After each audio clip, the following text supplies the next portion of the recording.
जय सच्चिदानंद जी।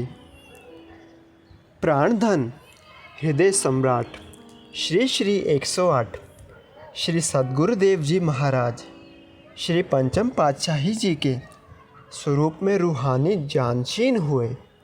उस समय इस पावन स्मारक का काफ़ी कार्य शेष था।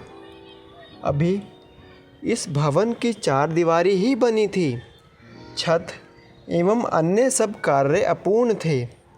आपने इस पुण्य स्मारक को शीघ्रातिशीघ्र पूर्ण करवाया।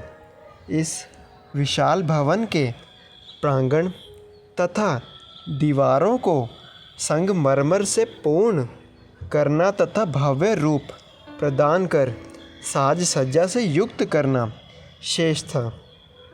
यहाँ पर संगमरमर का कार्य करवाने के लिए महात्मा नित्य प्रेमानंद जी को नियुक्त किया। आप स्वयं भी यहाँ पर आकर विराजमान होते। महात्मा जी को पत्थरों पर नक्काशी का कार्य समझाते। गैलरी के जंगलों की रूपरेखा बनाकर कारीगरों को पास बुलाते। इस महान कार्य को किस प्रकार से पूर्ण करना है यह सब समझाते। कारीगर आश्चर्य में पड़ जाते कि ये महापुरुष इस कलाकृति को कैसे जानते हैं। मुखमंडल की प्रभा को निहारते हुए कई बार वे विनय करते, वास्तव में आप इलाही नूर लिए अवतारी पुरुष हैं। इस निर्माणाधीन कार्य को पूरा करने में काफ़ी वर्ष लग गए। आपने एक बार श्री वचन फरमाए, महापुरुषों के पावन स्मृति स्थल आध्यात्मिकता के साकार स्वरूप युग युगांतरों तक शाश्वत एवं अमर रहते हैं। यहाँ पर हजारों लाखों श्रद्धालु श्री दर्शन कर लाभ उठाते हैं। गुरुमुख प्रेमियों के स्मृति पटल पर अंकित होकर साकार बन उन्हें हर्षाते हैं। यही है हर युग में महापुरुषों की अकारण कृपा का प्रमाण। इस विशाल भवन के ठीक मध्य में श्री समाधि जी के ऊपर गुंबज बना हुआ है। ऊपर गैलरियों एवं छत पर चढ़ने के लिए बरामदों में चारों कोनों पर चक्करदार सीढ़ियाँ बनी हुई हैं। बरामदे की छत पर चारों कोनों पर गुमटियाँ हैं। इस विशाल भवन की दीवारों, प्रांगण तथा संपूर्ण भाग को संगमरमर से निर्मित किया गया है। श्री आनंद शांति भवन श्री आनंदसर की लहरों के साथ अपूर्व शोभा को लिए हुए प्रेमियों के हृदय को सरसा रहा है। श्री आनंद शांति धाम श्री श्री 108 श्री परमहंस सद्गुरुदेव जी महाराज श्री चतुर्थ पातशाही जी का श्री समाधि का स्थान है। श्री आनंद शांति धाम यह श्री आनंद शांति भवन के बाईं ओर स्थित है। श्री सद्गुरुदेव जी श्री पंचम पातशाही जी ने श्री चतुर्थ पातशाही जी के पावन श्री समाधि स्थल पर 16 जुलाई सन 1970 वीरवार के दिन दिव्य प्रतिमा विराजमान की। यहाँ पर दोनों समय श्री आरती पूजा का कार्यक्रम नियुक्त गुरुमुख करने लगे। 2 जून सन 1971 बुधवार नवमी को प्रथम वार्षिक भंडारे के दिन निज कर कमलों से भवन निर्माण की नींव रखी। इस निर्माणाधीन स्थान को भव्य भवन का रूप देने के लिए सेवा कार्य आरंभ हुआ।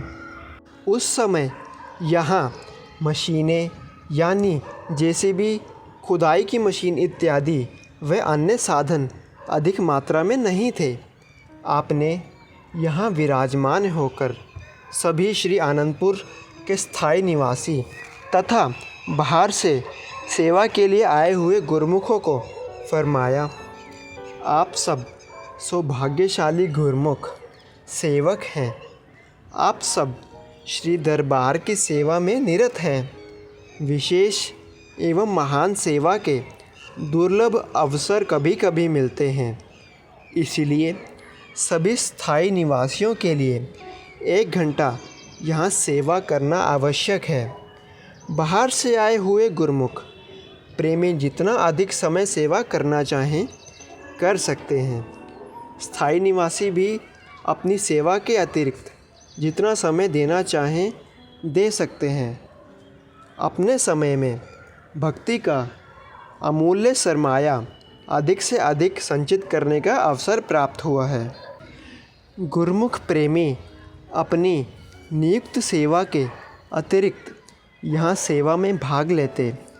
आप भी स्वयं यहाँ पर 2-3 घंटे प्रतिदिन अथवा कभी कभी पूरा दिन ही श्री दर्शन देकर प्रेमियों में निष्काम सेवा की अद्भुत उमंग भरते।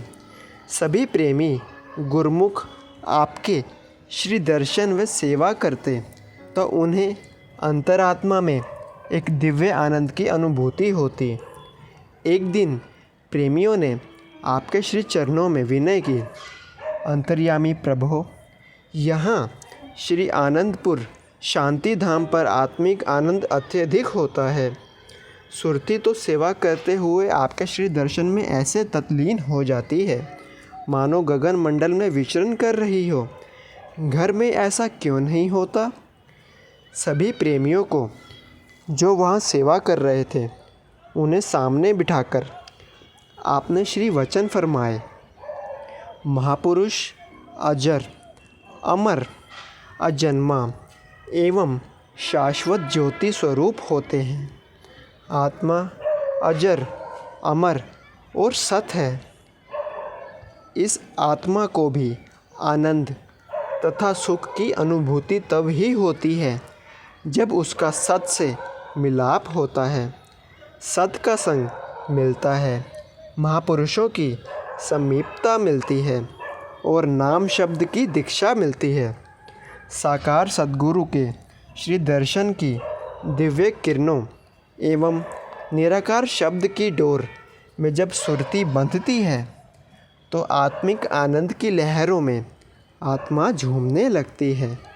निराकार परमात्मा साकार रूप में जीवात्मा का मार्गदर्शन करने के लिए संत रूप में अवतार धारण करते हैं। सृष्टि के नियमानुसार अवतारी विभूतियाँ जीवात्मा को सत्य रूप का ज्ञान कराने के लिए अवतार लेती रहती हैं। इस प्रकार आप श्री वचनों द्वारा सेवकों में नवीन उमंग और नवीन तरंग भरकर उनके जीवन को खुशियों से सरोबार करते हैं और इस विशाल रचना के कार्य को आगे से आगे बढ़ाते गए। महामहिम परम पूजनीय इस स्थान पर श्री सद्गुरुदेव जी महाराज के शुभ अवतरण दिवस का समारोह 22 जनवरी श्री आरती पूजा का कार्यक्रम करते हुए उनके जीवन चरित्र की झांकियों को उजागर करते हुए हर्षोल्लास से मनाया जाता है। इसके साथ साथ 20 अप्रैल शुभ राज तिलक का दिवस आनंद महोत्सव के लिए भी मनाया जाता है। दिव्य ज्योति दिवस 2 जून भंडारे के दिन श्री आरती पूजा का कार्यक्रम संपन्न कर श्री सद्गुरुदेव जी महाराज जी के उपकारों का गायन किया जाता है। जय सच्चिदानंद जी।